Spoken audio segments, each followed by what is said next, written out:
My next guest is from Buffalo, New York, earned a degree in English from State University of New York at Buffalo.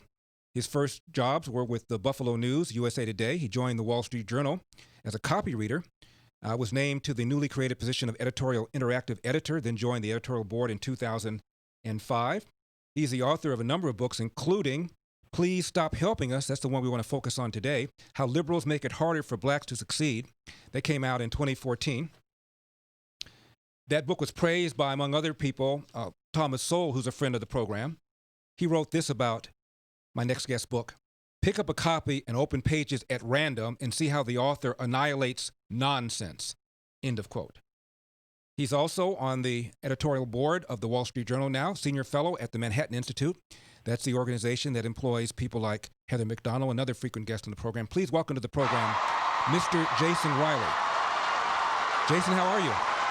I'm good, Larry. Thanks for having me. I'm a big fan of yours. I was going to say, Jason, I don't think we've ever spoken. I know you sat in for me for I think a day or two, but I don't think you and I have ever really spoken, have we? I don't think we have. Yeah. No, this might be the first time. Yeah, I think I speak to you when you're on television because we complete each other's sentences, but I don't think we've ever spoken. Jason, I thought you'd have a thought or two about the pressure that the president is under to put together some sort of statement, some sort of policy position on what to do about the plight of Black America. Yeah, he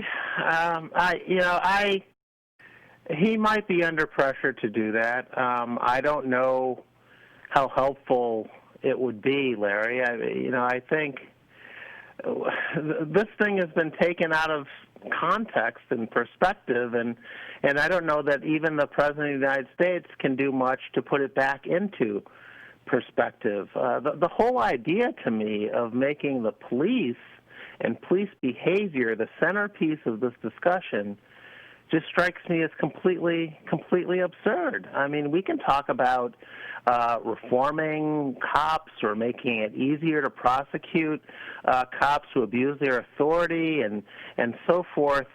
But if your goal is to reduce the number of annual black deaths in this country, and you look at the data on how many of those black homicides involve police and how many don't, the idea that we would be focused on police behavior instead of criminal behavior just strikes me as completely absurd.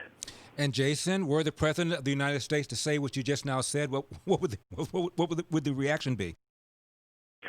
I'd probably get the same reaction that you and I get when we point this out. That the emphasis is in the wrong place here. No one defends bad police behavior, but again, the idea that this officer Chauvin is representative of law enforcement is no more appropriate than saying George Floyd is representative of black people in this country. Mm-hmm. It's just not true. You know, most black people in this country do not have criminal histories, are not poor.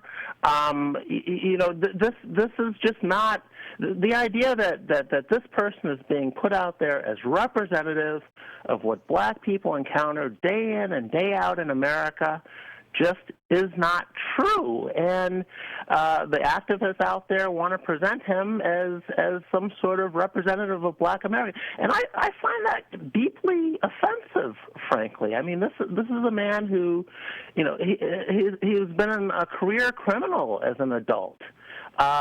He's poor. This is just not the typical black person in America. Typical black person in America is not poor, does not have a criminal record. They're law-abiding citizens. They want good schools for their, safe neighborhoods and so forth. And the idea that he is being held up as typical regular black person in America, on some level I find offensive. Jason, I thought this whole business of institutional racism, systemic racism, structural racism was put to bed when Obama got elected and reelected. Instead, we are having more conversations about how deep-seated racism is than when Obama was in office. What the hell is going on? Well, it's part of the left's narrative, and it's interesting because I think, as you know, a previous generation of black leaders and civil rights leaders didn't bring this mindset to the discussion. They didn't say that until white people get their act together, blacks can't be held responsible.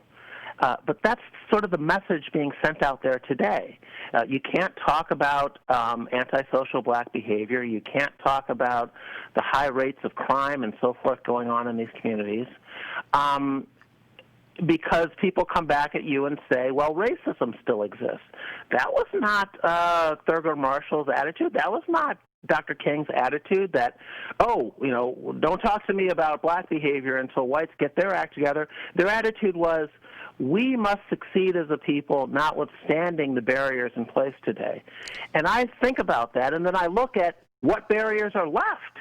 And the barriers they endured and held black people accountable for, and what civil rights leaders do today. Jason, let's leave it there. I want to take a break, and I want to ask you, what barriers do you think are left? What barriers do you think they think are left? Jason, please don't go away. Jason Riley, Wall Street Journal, author of the book, Please Stop Helping Us.